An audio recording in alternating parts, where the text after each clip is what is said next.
네, 오늘은 12번째 강의로 이제 인도불교의 사상과 역사 중에서 그 초기 불교의 가르침 중에 지난 시간에 이어서 삼계설에 대해서 이제 조금 더 얘기를 드리겠습니다.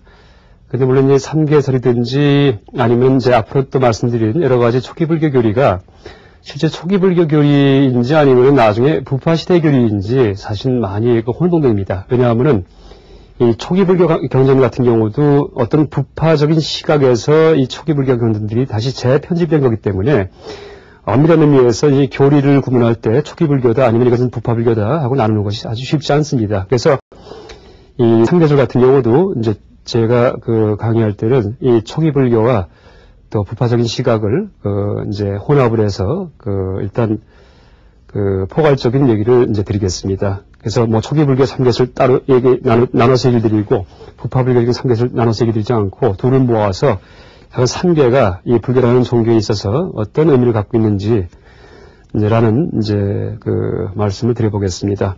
그러니까 지난 시간에 유격천 중에 유격천은 이제 욕계에 속하는, 그러니까 욕계란 얘기는 남녀 성이라는 말씀드렸죠. 남녀 성이 있는 세계가 남녀 음양, 암수와 같은 그런 성이 있는 세계가 바로 욕계인데 그 중에 이제 지난 시간에 도솔천 정도까지 얘기를 드리다 말았는데 이제 일단 더 얘기를 드리기 전에 조금 더 설명을 이제 드린다면은 우리가 삼계에서 이제 욕계라고 할 경우에는 물론 이제 이 성이 있는 세계입니다. 성이. 그러니까 남녀 음양 같은 성이 있고 욕심이 있고 하는 세계가 이제 욕계인데 성만 있는 것이 아니고 몸뚱이도 있습니다. 몸뚱이.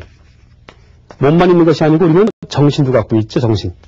그래서 이 욕계라고 할 경우에는 성과 몸뚱이와 정신 이 세 가지를 다 갖고 있는 세계가 이제 갖고 있는 생명체가 사는 세계가 바로 욕계입니다. 색일 경우에는 성이 없어집니다. 성이. 그럼 몸과 정신만 갖고 있는 그런 생명체가 사는 데가 바로 색계입니다. 색계. 그래서 이 색계는 아무나 태어난 게 아니고 남녀 이성에 대한 관심 없이 철저하게 명상 수행을 하는 사람만이 색계에 태어날 수 있습니다. 그래서 이제 이 종교 스님들도 독신 수행 생활하시고 물론 많은 종교가 독신 수행자를 갖다가 두고 있죠. 그러니까 결혼하지 않고 그 이유가 남녀 성이 있다는 거 이것이 우주의 본질이 아닙니다. 그것은 남녀가 있고 음양이 있는 것은 욕의 차원에서만 해당되는 얘기고 더 이제 정신적으로 깊은 세계에서는 성이 없어집니다. 그래서 몸과 정신만 있는 그 생명체가 사는 데가 색계고요. 그래서 이제 이때 몸을 따갖고 색계, 몸이 바로 이제 물질이기 때문에 무색계는 몸도 없어집니다. 무색계에 살 경우에는 정신만 있습니다. 정신. 그때 이때 이 정신은 무슨 정신이냐면은 요가 명상 수행을 통해서 얻어진 삼매의 경지의 그런 정신입니다. 삼매경. 그러니까 황홀한 삼매경만 가지고 있는 생명체. 그런 수행자들이 태어나는 곳이 바로 무색계다. 이렇게 얘기할 수 있습니다. 그러니까 다시 정리하면은 무색계는 정신적인 경지만 있는 그런 세계이고, 그러니까 실제 무색계는 우주에서 장소가 없습니다. 장소란 말은 색, 물질이 있어야지만 이쪽이다 저쪽이다 얘기할 수가 있는데 정신적인 경지는 장소일 수가 없겠죠. 그래서 이 무색계는 자기가 터득한 경지, 그거 한 군데에서 혼자 살고 있습니다. 무색계에서는요. 그러면 색계는 장소가 있습니다. 왜? 몸이 있고 물질이 있는 세계니까. 근데 지구에 가까운 데가 아니고 지구에서 멀리 떨어져 있다 이렇게 얘기합니다. 항상 낮이고 밤이 없는 세계고요. 이 색계일 경우에는. 욕계일 경우에는 이제 어디냐 하면은 바로 지구 가까이 있죠. 지구에. 이게 이제 욕계죠. 그래서 이 하늘나라도 유격천 같은 경우는 이제 지구에 근접한 그런 하늘나라가 유격천이다. 그 중에 뭐 지구에 거의 근접해 있는 데가 도리천 사왕천이고 좀 떨어져 있는 곳이 이 네 가지 하늘나라가 좀 떨어져 있다. 그래서 이것을 밑에 것을 지거천. 그 수미산에 가까이 있는 것. 그다음 수미산에서 먼 데가 이걸 갖다 공고천 좀 허공에 떠 있는 것. 이렇게 얘기를 하죠. 그래서 이제 도솔천이 이제 여러분 이제 이해하기 쉽게 미륵보살님이 계시는 곳이 바로 도솔천이다. 그 미륵보살님은 앞으로 언제 오신다고 얘기합니까? 경에 보면은 56억 7천만 년 있다가 오십니다. 그러니까 부처님이 열반하시고 나서 56억 7천만 년 있어야지 미륵이 오시거든요. 그때 이제 용화세계가 열리는데 그때가 되면은 모든 생명체의 순위가 8만 4천 살이 된다 이렇게 얘기를 합니다. 몸의 크기도 지금의 수십 배가 됩니다. 그래서 미륵 부처님을 우리가 불상으로 조성할 때는 다들 몸을 크게 조성하죠. 법주사 가면은 미륵상 부처님 계시죠. 법주사에 어마어마하게 크죠. 금산사 미륵전에 가면은 어떻게 됩니까? 들어가면은 큰 미륵 부처님 계시죠. 왜냐하면 미륵 부처님에 대해서 설한 경전에 보면은 용화세계가 될 때 이제 미륵 부처님이 나타나시는데 그때는 사람 몸의 크기가 엄청 커지고 또 수명도 84,000살이 될 때다라고 써있기 때문에 그 내용을 재현하기 위해서 미륵 부처님은 그렇게 크게 조성을 하죠, 우리가. 또 그 미륵 반가 사유상을 얘기 드렸는데, 그 일본의 국보 1호가, 이제 국보라는 제도가 지금 뭐 일시대 때 생겼다 그런 얘기를 하죠. 일본의 국보 1호가 이제 뭐냐 하면은 이 광융사, 일본 교토의 광융사에 있는 그 이제 백제, 미륵 반가 사유상입니다. 그러니까 광융사 목조 반가 사유상. 그래서 우리나라 그 여러분 그 미륵 반가 사유상과 모습이 똑같은데, 이 일본의 광융사의 것은 나무로 만들었죠, 나무로다가. 그래서 이제 그게 국보 1호인데, 원래는 그것이 일본에서 만들어진 줄 알았는데, 우연히 이제 그 나무 파편 하나가 이제 쪼개졌다가, 그 전시할 때, 그 대학생 오버코트에 이제 들어간 걸 이 학생이 이제 놀래가지고 다시 이제 가져왔는데, 그때 그 파편을 그 식물 그 세포 연구하는 분이 조사를 해봤다는 얘기를 합니다. 보니까는 적송이었다는 얘기를 합니다. 붉은 소나무. 근데 적송은 일본에 그 당시에 없었다는 얘기를 합니다. 그래서 한국에만 있는 소나무고요. 그래서 이것이, 이게 백제 시대든지 아니면은 이제 이 한국서 넘어온 그런 그 유물이구나 하는 사실을 알게 되었다는 얘기를 하죠. 그러니까 지금 현재 일본 국보 제1호가 우리 문화재입니다. 그 일본에 여행 가면은 보통 이제 광융사 그 미륵반가 사유상 있는 데는 그 여행 일정에 넣지 않더라고요. 근데 사실은 일본 문화재 중에 제일 중요한 게 그 광융사 그 미륵반가 사유상이다라고 얘기할 수 있습니다.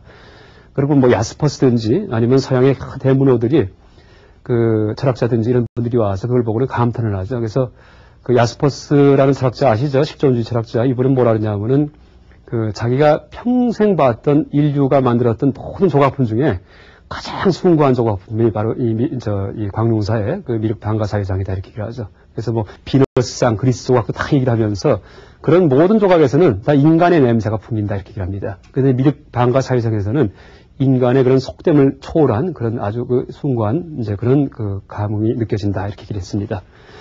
그다음에 활학처는 이제 흔히 얘기 안 나오는 그런 하늘나라인데 여기서는 그 이제 스스로 그 즐거운 일을 하고 싶으면 스스로 즐거움을 만들어서 활학. 그러니까 낙을 갖다가 이제 그 변화시켜갖고 그래서 그 즐거움을 누린다는 얘기합니다. 뭐가 먹고 싶으면 먹고 싶은 걸 나타나게 하고, 듣고 싶으면 그러니까 자유자재하게 마음대로 그 즐거움을 누릴 수 있는 데가 바로 활학천이죠. 그 활학천보다 더 높은 데가 타화자재천인데 이것은 즐거움을 누리고 싶을 때 스스로 하려면은 힘이 드니까 가만히 앉아서 남이 만들게 해가지고서 즐긴다는 얘기를 합니다. 더 편하겠죠? 타화자재천은. 타화할 때 남이 만든 그런 즐거움을 자유자재로 즐기는 하늘나라다라는 의미에서 타화자재천 이렇게 얘기를 하죠. 어쨌든 여기까지가 전부 다 욕계의 하늘나라입니다. 욕계. 남녀, 음양, 암수가 있죠. 또 하나 먼저 얘기 드렸듯이 이 부처님을 이제 계속 방해했던 그 마왕 파순이, 파순이라는 그 마왕이 바로 타화자재천에 사는 그런 그 천신입니다. 천신. 그런데 그래서 이제 불교는 이런 천신을 갖다 천마, 하늘에서는 마군이다, 마귀다 이렇게 얘기를 하죠. 그게 왜 이 부처님을 방해하냐 하면은 이런 하늘나라는 전부 다 3개의 세계에 속하는데 부처님이 깨달음을 얻을 경우에 깨달음이란 불교 깨달음은 3계를 벗어나는 거예요. 그러면 천공이 흔들린다는 얘기를 합니다. 하늘나라가. 그래서 이제 이 불안에 떨면서 깨닫는 사람이 나오지 못하게 하려고 이제 계속 방해를 한다 이렇게 얘기를 하죠. 그 다음에 이제 여기까지가 욕계의 하늘나라고 이제 여기까지 우리가 태어나기 위해서는 어떻게 하면 되냐 하면 평소 살아갈 때 지독하게 착하게 살면은 태어납니다. 그러니까 지독하게 착하게 살면서 이 중에 어떤 하나의 이제 천신을 하느님을 모시면서 이제 기도하고 그런 종교행위를 할 경우에 남한테 많이 베풀고 도덕적으로 청정하게 살고 할 경우에는 이 욕계의 하늘나라까지는 태어날 수 있습니다. 근데 아무리 착하게 살아도 절대 새끼를 못 태어납니다. 그러니까 착하다는 얘기는 도덕성을 얘기하는 건데 착하게 살면서 거기에다가 뭐가 붙어야지만 새끼를 태어나냐면은 선을 해야 됩니다. 선이요. 명상을 갖다가. 그래서 명상을 닦는 사람들만이 물론 명상을 닦을 때 착하지도 않은 사람이 명상 닦으면 그건 아예 아무것도 안 되고요. 착한 거는 기본이고 지극히 착한 사람들이 그렇죠? 남 절대 해치지 않고 평생 화도 한 번도 낸 적도 없고 그 다음에 진짜 무골호인이고 그렇죠? 그런 식으로 이제 그 행위지지한 혹은 이제 수행을 통해서 착해진 사람들이 이 선, 이제 참선, 좌선, 명상을 닦을 경우에 명상의 경지가 이제 초선 어느 정도 얄팍하게 깊어지면은 초선천에 이제 이 초선의 경지까지 명상이 깊어진 사람들은 죽은 다음에 이제 그 초선천에 태어난다 이렇게 얘기를 합니다. 또 제2선의 경지까지 내가 명상을 깊이 해봤다 이런 사람들, 그러니까 지금도 앉으면 제2선까지 들어갈 수 있다. 2선의 경지까지 이런 사람들은 죽으면은 나중에 2선 천에 태어납니다. 제3선도 마찬가지고요. 제4선도 마찬가지고요. 그 다음에 제4선의 경지에서 더 명상이 깊어지면은 그때는 무색계로 올라갑니다. 무색계로다가. 그때는 몸도 소용이 없죠. 몸도 다 없어져 버리고 아주 묘한 삼매의 즐거움만 느껴지는 이제 그런 경지가 되는데, 공무변처는, 공은 이때 공자는 허공이라는 뜻입니다. 허공. 그러니까 우리가 이렇게 바라보면은 다 막혀있죠. 여기저기가. 근데 이 공무변처의 삼매, 이때 이제 이 공무변처 정 할 때 이 정자가 삼매라는 뜻이에요. 삼매. 그리고 선할 때 이 선자는 디아나. 디아나는 바로 이제 좌선할 때 선자입니다. 삼매와 선이 다릅니다. 삼매는 아주 깊은 거고, 좌선은 이것은 보통 번역할 때 사유수 이렇게 번역합니다. 사유. 생각해서 닦는다. 그러니까 이 선의 경지에서는 생각이 작동이 돼야 됩니다. 지혜가 작동이 되어야지 선이고, 생각이 끊어져 버리면 그때는 정이 됩니다. 생각이 끊어지면은 삼매. 그래서 이 공무변처천에는 이제 어떤 상태가 되냐 하면은 허공이 끝없이 펼쳐 있는 그런 경지를 체험한다 이렇게 얘기합니다. 막혀 있는 것이 아니고. 그래서 객관세계가 무변, 한없이, 끝없이, 변자가 가변자입니다. 끝없이 펼쳐진 그런 체험을 하는 그런 삼매의 즐거움이 바로 공무변처 이제 정이고, 그 다음에 그 경지까지 닦은 사람들이 나중에 죽은 다음에 공무변처 천이라는 하늘나라에 태어나죠. 그때는 몸도 없죠. 그 다음에 어떻게 됩니까? 성도, 남녀도 없어집니다. 그냥 삼매 경험만 계속되는 거죠. 근데 한번 여기 태어나면은 500억 겁 동안을 갖다 여기 산다는 얘기입니다. 500억 겁. 겁이 굉장히 긴 그런 시간 단위인데 500억 겁이 지날 동안 여기서 못 내려온다 이렇게 합니다. 그러니까 불교에서는 약간 이게 다 비판됩니다. 그래서 불교에서는 이 무색계 천에 태어나면은 여기는 하늘나라에 있는 감옥과 같다 얘기합니다. 왜? 왜냐하면은 무색계의 삼매에 빠질 경우에는 여기 태어난 다음에 500억 겁 동안을 머물러야 되니까 절대 그동안은 부처가 되지 못합니다. 왜? 부처님은 인간계에서 태어납니다. 부처님은요. 왜? 하늘나라의 경우에는 행복하기 때문에 수행을 안 합니다. 요새 여러분 먹고 살기 편하니까 종교가 자꾸 쇠퇴하죠. 인생에 고민도 없어져요. 먹고 살 게 많고 즐길 게 많은데 못하러 종교 믿고 철학을 공부해요. 이게 천신들이 맞습니다. 무언가 고통이 많이 있고 행복이 많이 있으면은 그때 부조리를 느끼고서 그때 이제 종교에 귀의하게 되는데, 다 행복할 경우에는 종교에 귀의할 필요를 못 느끼죠. 그래서 하늘나라는 부처님이 나올 수가 없다 이렇게 얘기를 하죠. 또 너무 괴로운 축생 아기 지옥도 부처님이 못 나옵니다. 왜? 축생이나 아기 지옥은 고통에 시달리기 때문에 공부할 틈이 없죠. 짐승도 마찬가지고 아기도 마찬가지고 배고픔에 시달리고 어떻게 공부를 하겠습니까? 그러니까 자기 마음 수용할 여가 없죠. 물론 사람 중에도 축생처럼 사는 사람, 아기처럼 사는 사람, 지옥 중생처럼 사는 사람도 있죠. 이런 사람들은 공부를 못합니다. 그러니까 계속 하루 종일 하는 게 먹고 사는 문제, 다시 말해서 복의 문제, 복. 어떻게 하면 잘 살지, 어떻게 하면 큰 무슨 집에 이사 갈지, 이것만 연구하고 사는 사람들은 사실 축생과 같이 사는 사람들입니다. 무슨 얘기냐 하면은 동물적인 물질적인 욕망만 추구하고 살기 때문에 실제는 뭡니까? 이제 복의 문제, 생존의 문제, 이것만 추구하기 때문에 축생과 다름이 없다 이렇게 얘기를 하죠. 그래서 이제 아무리 돈이 많아도 계속 그런 물질적인 부든지 아니면 이제 재산이든지 아니면은 여러 가지 이성이든지 이런 걸 추구하는 사람들은 아무리 겉보기에 세력이 크고 권리 많고 돈이 많아도 축생과 같은 사람들이다 이렇게 얘기를 하죠. 그래서 밑으로 내려가면은 이제 축생 아기 지옥은 공부할 틈도 없고 공부할 여가도 없죠. 그죠? 위로 올라가면은 공부할 마음이 안 나죠. 위로 올라가면은. 그래서 인간계에서만 가장 위대한 부처님이 탄생한다 얘기하기 때문에 무색계에 한번 태어날 경우는 500억 겁 동안 인간으로 윤회를 못하니까 절대 이제 부처가 못 되죠. 그동안. 그래서 하늘나라에 있는 감옥이 바로 무색계다라고 얘기를 하죠. 그 다음에 더 명상이 깊어지면은 식무변처 정, 식무변처 삼매를 닦을 경우에 식무변처 천 하늘나라에 태어나는데 이제 그런 삼매 경지가 된 분들이 나중에 죽으면은 식무변처의 하늘나라에 태어나죠. 그러니까 식은 우리의 마음입니다. 마음. 그러니까 공무변처 할 때 공은 객관 대상 세계라면은 식은 주관입니다. 주관. 나의 주관적인 마음이 무변, 끝없이 펼쳐진 경지입니다. 온 우주가 내가 된 것 같은 그런 이제 어떤 느낌이 들겠죠. 그래서 이제 그런 느낌이 드는 하늘나라가 바로 식무변처 천이다. 그러니까 나의 주관이 한없이 펼쳐진 이제 그런 이제 어떤 삼매 식무변처다 이렇게 얘기할 수 있죠. 그래서 이 식무변처를 어디에 이제 빗댈 수 있냐 하면은 먼저 제가 그 바라문교처럼 얘기할 때 우파니샤드의 그 최고 목표를 얘기드렸었죠. 우파니샤드. 그때 우파니샤드에서 최고 목표가 범아 일여사상. 범은 브라만, 우주를 주재하는 그 천신이죠. 그죠? 우주의 주재자고, 아는 아트만, 나죠, 나. 그게 합일된 경지를 체험하는 것이 최고의 경지다 얘기했었죠. 그러니까 아트만이 내 자신이 온 우주를 감싸는 이제 그런 그 체험이 바로 최고의 삼매다라고 얘기를 하는데 바로 그것이 식무변천이 아닌가, 식무변처 정, 삼매가 아닌가라고 이제 추측할 수 있습니다. 근데 우파니샤드든지 이런 베다의 그런 그 종교에서는 그것이 최고 경지다 얘기를 하는데 불교에서는 그것은 영원한 경지가 아니고 그것도 500억값 있으면 나중에 또 떨어지죠. 윤회하는 세계일 뿐이고 어떻게 됩니까? 이것도 이제 나중에 여기서 탈출해야 될 그런 그 3계에 속하는 이제 세계일 뿐이다 하면서 격화시키죠. 그래서 그 식무변처와 구변처가 이제 하나는 주관의 무한성, 하나는 객관의 무한성을 자각하는 이제 삼매경이다라고 정리할 수 있습니다. 그다음에 이제 무소유처는 무소유, 아무것도 없다는 얘기인데 먼저 얘기했듯이 부처님께서 닦기 전에 두 명의 수행자를 찾아가서 이제 명상에 대해서 배우시는데 하나가 알라라 깔라마, 한 분이 우따까라마푸타죠. 알라라 깔라마한테 무소유처 정 삼매를 배우셔서 끝까지 올라가셨다는 얘기 하죠. 또 우따까라마푸타한테 비상 비비상처 삼매를 배워서 끝까지 올라가셨다는 얘기를 하죠. 그러면서 그걸 둘 다 버리셨다는 얘기를 했죠. 그 두 가지가 바로 이 끝에 있는 무색의 끝에 있는 이 두 가지입니다.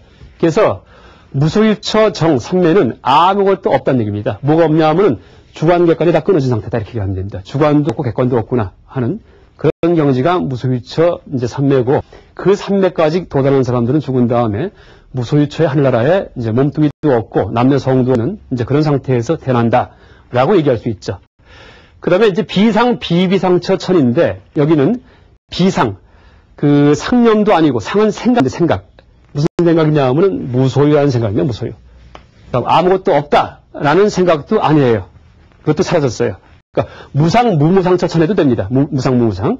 그래서 아무것도 없다는 생각도 다 끊어져 버렸어요. 그렇다고 해서 비비상 아예 생각이 없는 건 아니에요. 조금 뭐가 남아 있어요. 이게 비상 비비상처 정 삼매에서 얻어지는 경지고 이 삼매를 터득한 분들이 나중에 죽은 다음에 비상 비비상처 천의 하늘나라에 태어난다라고 얘기할 수 있죠.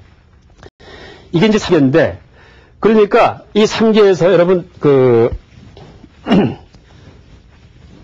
이 생명체의 숫자를 이제 잠깐 얘기한다면은 두세 개의 비상 비비상처 공무변처 천 여기에 태어날 만한 사람이 전 인류 중에 몇 명 있겠습니까? 아마 10명도 안 될 거예요. 인도에 있는 어떤 동굴에 사는 요가 수행자들 이런 분들이 아주 명상이 깊으신 사람들 신통력이 열리고 이런 분들 몇 명만 전 50억 인류 중에 태어나겠죠. 새끼도 마찬가지예요. 지독하게 착하게 살면서 좌선해갖고 선정이 깊어진 사람이 몇 명이 되겠습니까? 얼마 안 되겠죠. 1000명 태어날까? 욕계도 마찬가지죠. 나쁜 짓 평생 아무것도 안 하고 사는 사람이 몇 명이겠습니까? 그러니까 실제는 참 많이 얘기해놨지만은 우리가 종교생활 인간계에서 하면서 심지어 유격천에 제일 끄트머리조차도 태어나기가 쉽지 않은 것이다 라고 얘기할 수 있죠. 그래서 생명체의 숫자를 이제 그림으로 그린다면은 이렇게 됩니다.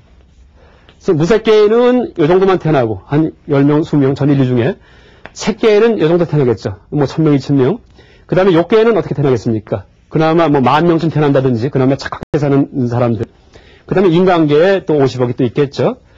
근데 인간계 밑에가 축생, 지임승의 세계인데 지임승의 세계를 어떻게 얘기하냐면은 우리 인류의 숫자는 50억이죠. 50억인데 축생은 종류가 50억이다 얘기합니다. 종류가.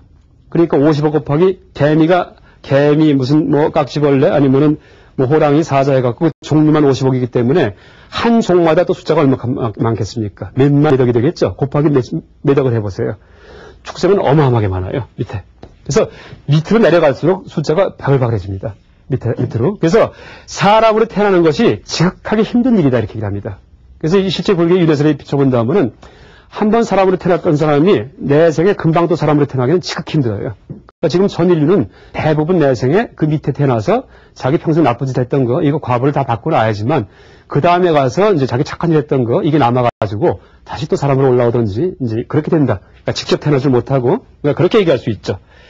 그래서 이제 비유가 짐승이 사람으로 태어나려는 그 확률을 어떻게 비유하냐 하면은 눈먼 바닷거북이가 바다 밑을 헤엄치다가 우연히 물 위로 올라오는데 그때 우연히 나무 토막 하나가 이제 떠내려가는데 나무 토막에 콩이 뚫려 있어요.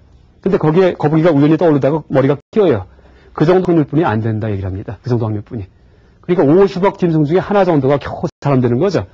그렇게 힘든 것이 사람으로 살아가는 것이고 그러니까 사람으로 살아가는 것은 전생에 어마어마하게 착하게 살았기 때문에 지금 그나마 이 몸 받고 있는 건데 지금 내 생은 보상이 안 되죠. 지금 내가 누구든지 내가 얼마나 평생 동안 올바르게 살았나 이제 회상해 볼 경우에는 사실은 악한 일한 것들이 많이 떠오르죠. 그러니까 악한 일 여러 가지 중에서 심하게 한 가지만 저질러도 내 생에 이제 밑에 세계에 떨어진다라고 얘기를 하죠. 근데 악한 일한 것이 한두 가지만이 아니 수십 수억 가지가 있죠. 그래서 이제 이렇게 사람 몸 받기가 힘든 얘기가 이렇게 3계라는 이 윤회 세계에서 아래로 내려갈수록 이제 생명체 숫자가 많아지고 위로 올라갈수록 생명체 숫자가 적어지기 때문에 그래서 사람으로 태어나기 힘들다라고 얘기를 하는 거죠. 물론 천신으로 태어나긴 더 힘들죠. 그래서 이제 이게 3계인데 그러니까 이 3계는 다시 이제 6도로 분류가 될 수 있는 거예요. 그러니까 6도에서 천, 인간, 아수라 같은 이제 이 위에다 놔도 되고요. 그 다음에 축생, 그 다음에 이제 악귀, 그 다음에 지옥. 이 6도에서 3계는 천, 하늘나라를 갖다가 주로 강주에서 얘기한 그런 교설이 바로 3계설입니다. 3계설. 그리고 6도설은 밑에 있는, 하늘나라 밑에 있는 이런 지옥, 악귀, 축생, 인간, 이런 세계를 더 이제 이제 강주에서 상세하게 설명한 것이 바로 6도설이다라고 얘기할 수 있죠. 그래서 3계설과 6도설이 이제 다른 교설이 아니고 이 생명체가 사는 현장, 온 우주에 있는 생명체가 사는 현장에 대한 이제 다른 식의 분류 방식일 뿐이다. 6개 분류할 수도 있고 3개를 분류할 수도 있고요. 이제 그렇게 얘기할 수 있습니다. 그래서 이 3계 6도에서 일단 위로 올라갈수록 아까 얘기 드렸듯이 명상 이건 집중이죠. 집중 혹은 삼매의 힘이 강해지는 게 위로 올라갈수록 무색계 위로 올라갈수록 이 명상 집중의 힘이 강해집니다. 밑으로 내려갈수록 분별이 강해집니다. 분별이. 그렇게 얘기를 합니다. 그래서 이 불교에서 이제 제일 중시하는 경지가 불교 이제 스님들 수행하실 때 물론 초기 불교에서 수행하실 때 제일 중시하는 경지가 바로 이 색계 제4선입니다. 4선. 그래서 부처님이 깨달으실 때도 색계 제4선의 경지까지 가서 깨달으시고요. 나중에 대열반에 들으실 때, 그러니까 돌아가실 때죠. 그때도 제4선에서 이 3계를 탈출합니다. 그러니까 제4선의 경지가 이 자체가 무슨 깨달음이라는 얘기가 아니고 이 제4선까지 올라가는 그런 명상의 힘에 토대를 두고서 연기의 지혜, 부처님이 연기의 지혜, 세상에 있는 그대로 조망을 할 경우에 그때 이제 깨달음이 온다 이렇게 얘기를 하는 거죠. 그러니까 4선이 3계의 탈출구는 어디에 있냐 하면 제4선에 있습니다. 4선에 초기불교에서 그래서 왜 그럼 제4선에서 3계에서 탈출할 수 있냐 하면은 밑에 내려가면 분별이 되는데 위로 올라가면 또 집중이 되고요. 이 색계 제4선의 단계는 집중과 다시 말해 삼매와 분별이 균등한 단계입니다. 그래서 이걸 갖다가 정해가 균등하다.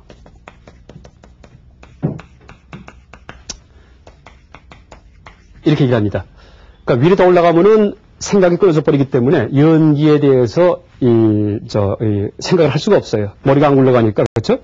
너무 삼매가 퍼지니까. 밑으로 내려가면은 어떻게 되냐면은 나중에 생각은 돌아가는데 나중에는 분별이 심해지다가 나중에 악이 지옥이 되면은 이때는 망상이 됩니다. 망상.